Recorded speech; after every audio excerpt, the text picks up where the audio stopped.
bad in 3 days. It can go bad very rapidly. You can acidify it with some like apple cider vinegar to try to stretch its life. Say again? Oh, bleach will do that. Some people use Thymol. Totally illegal, but they do it. Well, it's not illegal if it's not for mite control. You can do whatever you want with Thymol. How much apple cider vinegar per gallon? Oh gosh, it's like a tablespoon or a quarter cup. I'll have to look that up. I have to look it up every year. Put a number on your target weight too. My target weights, I shoot for 90 for doubles. And when I say shoot for, I mean 90 or above. Right. And on singles, I shoot for 70 or above. Is that 10 tray? Yes, that is all 10 tray. So you can take off, oh gosh, what is the math for that? Oh, 20% of Come on, Matt. no, it wouldn't be 20%, it wouldn't be, because what you're ultimately losing is 2 frames and a little bit of the dimensional lumber. 22 pounds, courtesy of this guy, is a empty 10 framer with wax. So you might be cruising 18 on an empty box. So your numbers might be just 8 pounds lower for a double deep. So you'd be looking at 82 versus 90. And that would be honey and box material. Yeah, that's all the whole thing, bottom board and all. And we'll weigh some hives out here because there's a lot of questions on how to do that accurately. Let's see. It's been You can't interesting. feed 1-to-1? This is the first year I've actually been tracking the weight over time. Yes. About every week I weigh, Yes. and it's been interesting to watch. And like I said, it's unusual for me to keep records like this, by the way. But I've been paying attention to how much I've been feeding and how much they weigh, and watching those change over time. It's really telling. It is. Which ones are retaining the weight we're putting on, Yeah. and which ones are not. Which ones are not. And every yard's going to be different this year. My home yard and my yards north of here are all, about half the colonies don't need feed, and then it's a mix after that. Going that way, they're starvation mode, and they've been there for a while. There's some singles out there that weigh 38 pounds, which is really minute. That's right on starvation. But you can feed 1-to-1 still. They have enough time to dry it. It just spoils faster, and I'm kind of going into shove the weight on the hive mode. More than anything, that's why I'm switching to 2-to-1. There was a guy on that Beekeeping Hacks Facebook page that would just get a 5-gallon bucket and cover the top with straw and just let him and take it down that way. That's Dave's method too. Dave uses totes with straw, and he does 1 tote per 10 hives. Okay. Just with straw floating on top. Yeah, and I have How much zero- straw you put in, Dave? Just enough to soak up the, because they'll lose the honey and they'll soak the. Or So soak up the sugar. it'll slowly drop down as the And I have 0 hive death That's great. or bee death. For open feeding, that is awesome. Don't get much easier. simple. It's so simple. Something like that. And I do that. I drill holes in the side just like that, except I put straw. So the only difference is she also has a couple of floats. So how much straw, Dave? If there was no Not much. If there was no sugar You'll water. be surprised. Like I'll put straw maybe to here, and Yeah. I'll put 5 gallons of syrup, and it will just rise right up in there. This just gives it rigidity, I bet so. How long do they I can't think of any reason for it. I'm guessing. The carrier, right? In my house, probably a little different, but mine will take 5 gallons in less than an hour. So this would be an open feed This would be an option. open feed. Open feeding option, which you would not want to put this anywhere near your hives or apiary. What's the general rule of thumb? Is it It's several hundred feet. I have my feed station. This property is almost exactly 500 feet wide. That's probably 50, the hives are probably 50 feet from the border. My feeder's on the extreme other border, so it's about 400 feet away. I think 400 to 500 feet. You know, right you know, now. at my apiary when we get all those trees, Yes. I got those. I put a whole bunch of fauna back there a couple months ago, and I didn't have any problems. Really? They were just covered that fauna, and I was looking out the hives. Everything was fine. No robbing issues. No, Mine's probably 70 Is feet this on, tops. but I was 70. close. I was close. Yeah, I don't have is any this on the trouble. ground or on something I set mine on the ground. on the ground? I had some a couple hundred feet away, and it set off robbing on 2 hives. Really? Yes, they were going at each other. Really? We So I have a lot of the hallway entrances. That makes a difference too. This is the same thing. It's just an in-hive version. I was more. It was cheap. We got she and got their mouth- these little toes you from can Myers. design 'em right there. That is They're latch hook mouse-proof. plastic. Yeah, I do. That you did the and then some old, we had a louvered door that gave up the ghost. But any little strip of wood, paint stearns, whatever, and we just float that. So it's the same thing as this, just in a smaller in-hive version. This is what's in all the hives out here right here. Some version of this. That holds pretty good half gallon. Unfortunately, that's all it holds. So then you have an opening where they can go up into the. I set it right on top of the frames and put a spacer. And then put a spacer. Put a spacer. And then these girls been going through a half gallon a day per hive, easy. So by the time I get in the day after that, this is completely dry. Shake off the bees, fill that back up, and put it back in. So same thing, just a smaller in-hive version. Melissa brought a bucket feeder. So that, yeah, they would get You fill it, invert it, and she has holes drilled in these little lips. So this lip will fill up with honey, with nectar, sugar She water. drills it from the other side. This place in the yard. And the vacuum created keeps it from leaking out. How big is all I'm sorry. Yeah, we have a couple of sawhorses. That there were scrap sawhorses and we left the house. I put a pallet on and it's way over there. Yep. I do mow a little strip to it. You know what? I put some number 8 wet mesh on mine and I do mesh down. I don't think it matters. I didn't know. I don't think it Hey matters. Jake, weren't you saying that you actually prefer these upside down, inverted, I prefer them with the flat spot. with the flat down, correct? Down? Okay. These right, see how much space right there? Mhm. Good bees get in there. They do, I'm modified one that I had to make my own like this. to where it fits a little closer. That's When fine. you first build it, you get the shot of it's real tight. Yep. And as the water and soaks in there, you might have to take a planer on the Yep. sides where it's just right. I just started using these and I really like it. It's a way to really put a lot of weight on a hive in a short period of time. Yeah. Mine got mine from Zooks many years ago, and the tolerances are a lot tighter. Yeah. These are Dadens, right? Mine are all zip. Yours are Zooks, Pete Zooks? Okay. Yeah. But, you know, But for 35, 37 bucks, I mean, they're great. What's the advantage over that? Over which one, the rapid feeder? Just the volume. Well, not only the volume, yeah, well, the volume I would say, You have to but have an empty box to put that one on. correct. So that one's its own box. Just put your lid over it.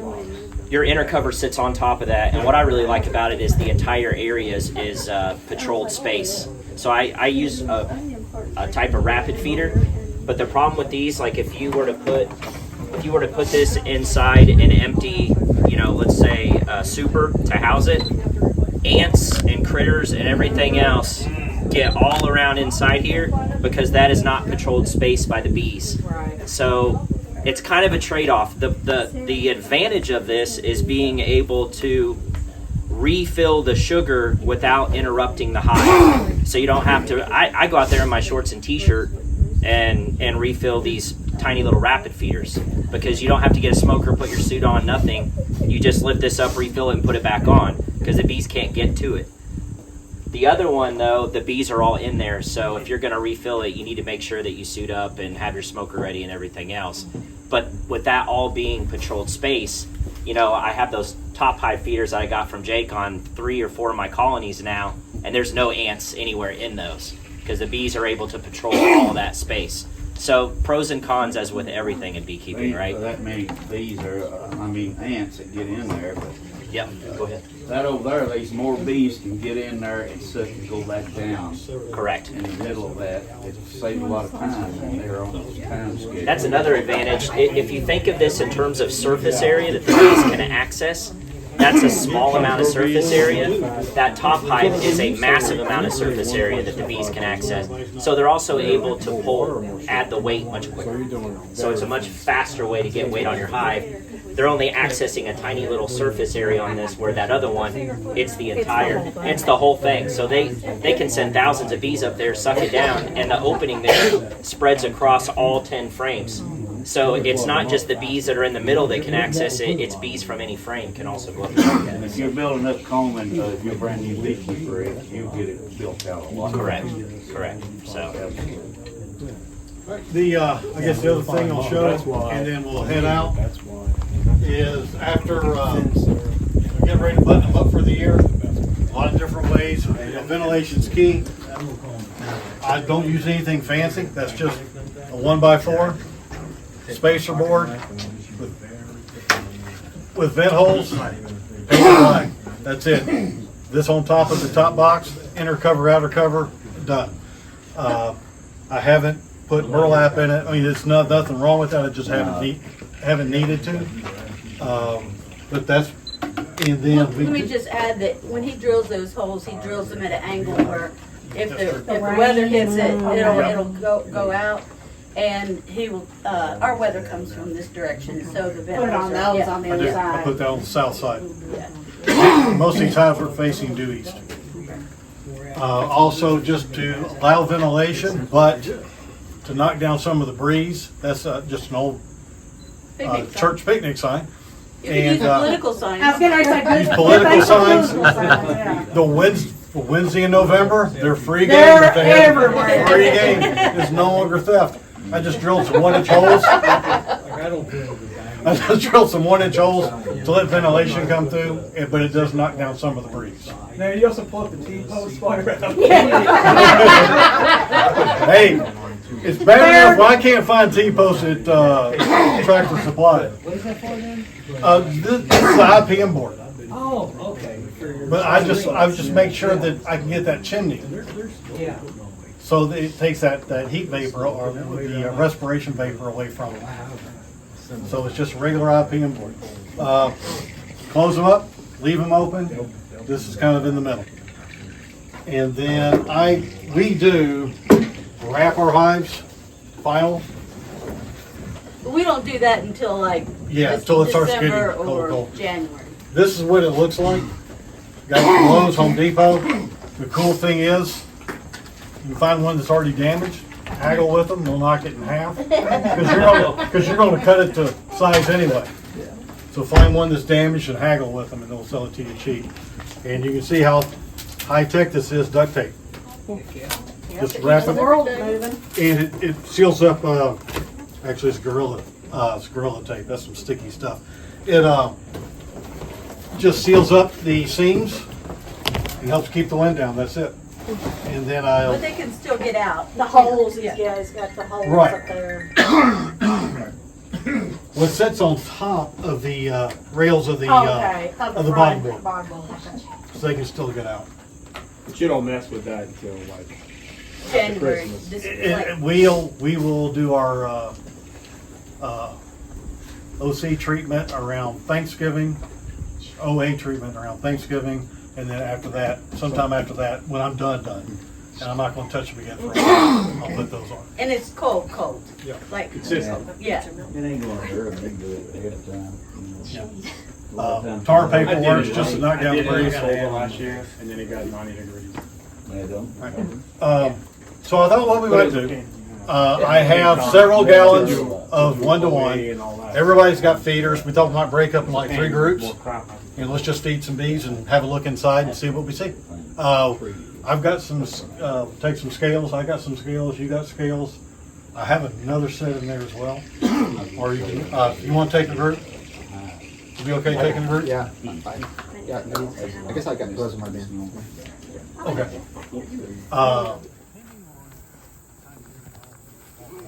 Weigh in the hives. This is 30, we'll just say 33. So weight from the front, weight from the back is 42. Weight from the front is 30, 33. 33. Dave's right. So you're at what, 75, So you don't need one of somewhere, these. 75-ish? Dave don't need one of these. Well, my got time thing for was, I had argued with people last year, is where it's misleading if you have cinder blocks and the cinder block is like way back Oh here. yes. Then that weight is going to be Yes. way off. No, you're right. Because my hive stands only 20 inches. Right? Yeah, you So would I'm just not weigh looking- side to I'm side just- in that application, right? Correct. Okay. Yeah. Well, I just kind of know where it is. My hives overhang just a little bit, just enough to get my hand under there. Okay. But with that, we would measure the high and the low colors because they're quantifiable. And I would also note the predominant color of their bags. Just with the thought that we might be able to start developing trends or figuring out trends as we go. Some of where this comes from is morphometric works that was done by a German named Ruttner in the 80s. He's pretty much the guy that said, these are the subspecies and here's why they're the subspecies. So the hopes is we can replicate some of that and get some of the same kind of answers. We also, every one of those hives I sampled is getting full genotype workups. So between having that information and the morphometric information and the genetic information, we're hoping to be able to identify those things that are unique to that population. Okay. And like as a cross example, they figured out in Brazil, the Africanized bees have shorter wings and wings with different vein angles. So that's something you could look at. Yeah, I'm interested in stuff like that. So it's just trying to identify the tools we can use, that kind of stuff. Now, whenever I get into hives, there's a couple of things I look for. And I get through this very quickly. Like I can put this hive back together right now from what I've seen on this screen. We want to assess a couple different things. What is the queen situation? What is the food situation? What is the disease situation? Now looking at this frame here, if you hold it out here in the sun and get the sun just right behind you, I see larvae that's in the 4 to 5 day age range here, and there's eggs here. And we have a little bit of emerging brood here. Not really enough emerging brood to tell you much about it, but it just tells you there's been a queen in here for probably the past 21 days. Any other things we want to spot on this frame? These bees are pretty easy. They're not reacting at all to me breathing on them. The other thing is, when we talk about food, you want to look and see if the larva is wet. Is the larva dried out? It is pretty dry. That's just this time of year. If you guys want to look at this frame individually, you can step into the sun and do this. I'll leave it up to you all if you want to look at these frames directly. Anything else to note on this? There is a little bit of pollen. There's a minor pollen band, and I do mean minor pollen band on the outside there. What we got going on there? There's a little bit of bald brood and uncapping. I'm just going to ignore it because I'm just seeing one case of it. What about that brood pattern, Jake? Are those emerging bees? Is that what? It is not a good brood pattern, but that is more the nature of this frame. Okay. Because I can tell you, look at the next frame, they have a great brood pattern on the next one. Now that said, I just saw a bee with K-wing, she tucked it. So she should be okay, so I'm not going to point her out.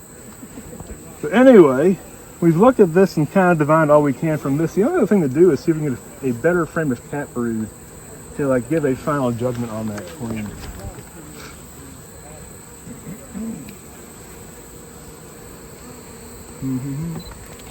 If you just take your time moving that tool in there, the bees will get out of your way.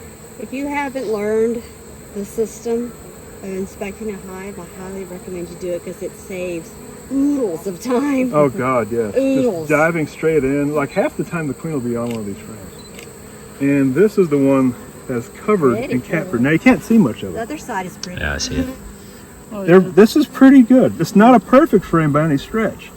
Now that said, we can't really see into these cells very well. So what I'll do is just shake the bees off so we actually get a much better view. All right. Now we got another look in here. Now there is some behavior to talk about on this frame. It is a little spotty. Now emphasis on little spotty. This is not horrifically spotty like they sometimes are this time of year. One of the things that's really sticking out to me is look in those cells. Is there stuff in those cells? Nectar, right? It's like nectar. It looks like sugar water. It's almost certainly sugar water. Yeah. Because this hive is just so light. It's almost certainly sugar water we've been feeding. One of the other things that came to mind for me on this side is we have a few frames of hygienic behavior, and there are different types of hygienic behavior. Here we have uncapping. And what this is, on roughly day 14, this white-eyed bee gets opened up. What we think is going on with that is the bees are detecting something in there, likely reproducing Mites? varroa. Okay, yeah. Because the male, depending whose chart you read, the male emerges that same day. Okay. if they uncap this and let that male desiccate and die, and he'll die real fast because he's like a grain of sand. The bee is unfazed by that experience. They just recap it. So they've effectively sterilized that family of varroa that are going to reproduce in there, and they salvage the bee doing it. Now there's a totally different behavior going on right here. This is full on, this is classic varroa sensitive hygiene behavior right here. They have chewed out the first half of that white bee, that larva that's in there. And they'll continue chewing that out and empty out that cell. They said something is wrong with this larva, it smells off or whatever, and they decide to dig him out and chew him or her, because they're all hers. So that's what's going on there. In itself, doesn't really tell you much, besides they have some amount of hygienic behavior. I know they've been doing mite washes and they treated for mites already. I don't know if this is suggesting there's a mite problem in the hive. There's not that much of it. It really looks pretty okay for this region this time of year. We can pull out one more frame to be sure, just to see if there's anything else interesting, and then we can get this hive button back up and go ahead and pop open the one behind us and see if we see anything different.